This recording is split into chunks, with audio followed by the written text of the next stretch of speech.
We thank Almighty Allah for this morning, and I'm just going to continue from where we stopped yesterday, and that is the fact that living a healthy life, involves living according to the manual. I love some of the comments. Specifically, I will respond to 2 comments this morning. The first one has to do with taking things easy. When I said you live a simple life, does it mean that you would not plan? No, that is not what it means. What it means really is that you are not fully in control of everything, and you should not assume that you can control everything.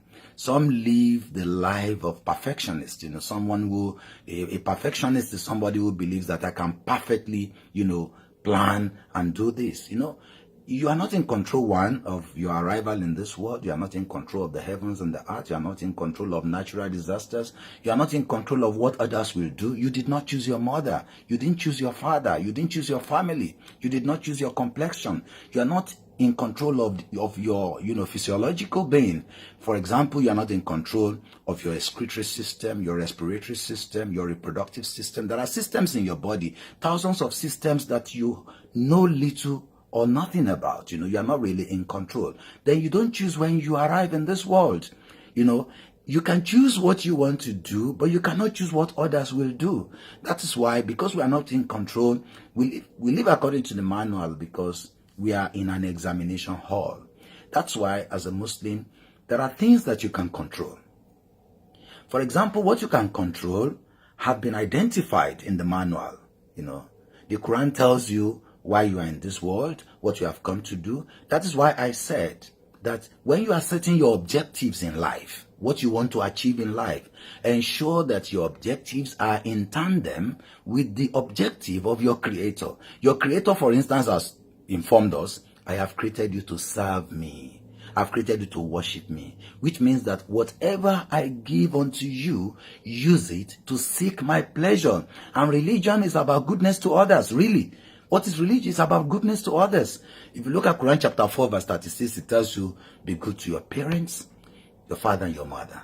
Be good to members of your family, from your wife, your children, your cousins, your stepfathers, your uncles, your stepmothers, your great-grandmothers, your grandmothers, and everybody who is related to you by blood. Then it goes ahead to say, be good to the orphan, regardless of the religion of the orphan, regardless of the tribe of the orphan. An orphan is an orphan. Be good to the needy, regardless of the religion of the needy, regardless of the color of the needy, the poor. Be good to them. Be good to your neighbors, whether they are near or far, whether they are neighbors you know or neighbors you do not know, regardless of their tribe, of their ethnic background, regardless of their religion. Be good to your neighbors. Be good to those beside you. Be good to the wayfarer. Be good to those in bondage. Religion is about goodness. So it tells you that when you are setting objectives, I give you an example. How do we set objectives? You have your goal in life. My goal, for instance, is to achieve X, Y, Z. So in doing that, you set your mission. My mission is what I am doing currently. What I intend to achieve with what I'm doing currently. My vision is where I want to be. So between my mission, which is what I am doing, and my vision, which is where I want to be, there are strategies that I will put in place. And there is what is called the alignment of strategies. When you set your goal, you have the internal operating capacity, then you have the external legitimacy and support, and there must be an alignment, among the three, so that you can be said to be, in control of your strategy. But my brothers and sisters, I want you to know that those things you can control have been identified by your Lord. It tells you, you did not choose to have your mouth, for instance.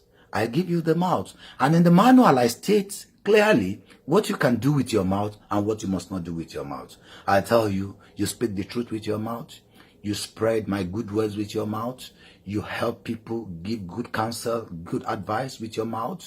You don't tell lies. You don't falsify information. You don't bear false witness. You don't betray trust. You don't break promises. You don't say what you will not do, and so on and so forth. So you know what you can control, but you cannot control what others will say to you.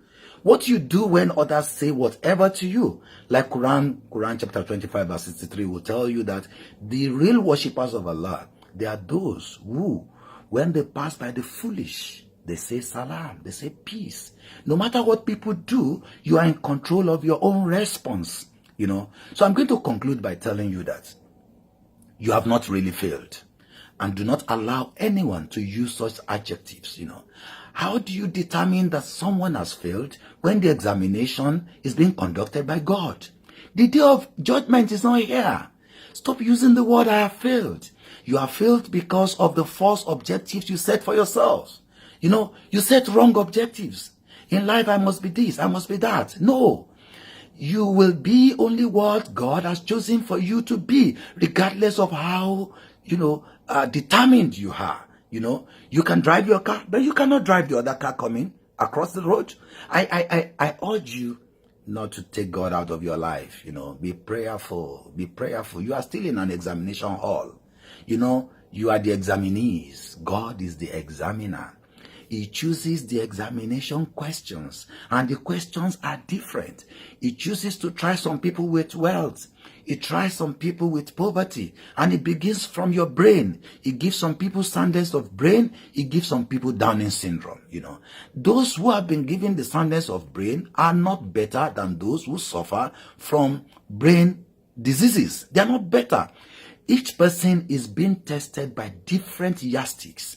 For example, your thankfulness will ensure that you pass your exam if you are given something. Then your patience, your endurance will also grant you success if you are denied. This world is temporary. I urge every one of us to go back to the manual. You see in the manual, 2 comments yesterday. One comment, I have dealt with, which is about, do we just live simple without making effort? No, you make efforts, but when you make effort, ensure that your objectives and your goals, they are consistent with the objectives of your Lord. Number 2, the second comment was made by my friend, J.D. Martins, a very good lawyer, a senior lawyer in the Lagos State Civil Service, who said, but we want to follow the manual, but most of the clerics are misleading and misinterpreting the manual. And I say that you really have to take your destiny in your hands. You have a duty not to just rely on people. You should rely on your Creator. 1, take the scripture yourself, Look for different ways of understanding the manual. That is why in Islam I urge people, you must go to the madrasa.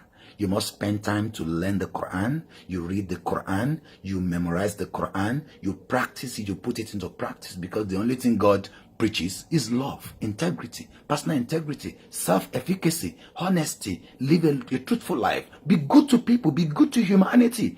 Tolerate people of different religions. Live in peace with them. Humanity is humanity. That is the first thing you must remember as a Muslim. So I tell you, if somebody now is misleading you, it's like when you see a medical doctor who is not treating you well. You go to one who can treat you well. If you go to a barber, for instance, who has not given you the type of hairstyle, that you go to another one. The same way you choose a lawyer, an advocate who is not good, you choose a better advocate. So don't just allow people to mislead you.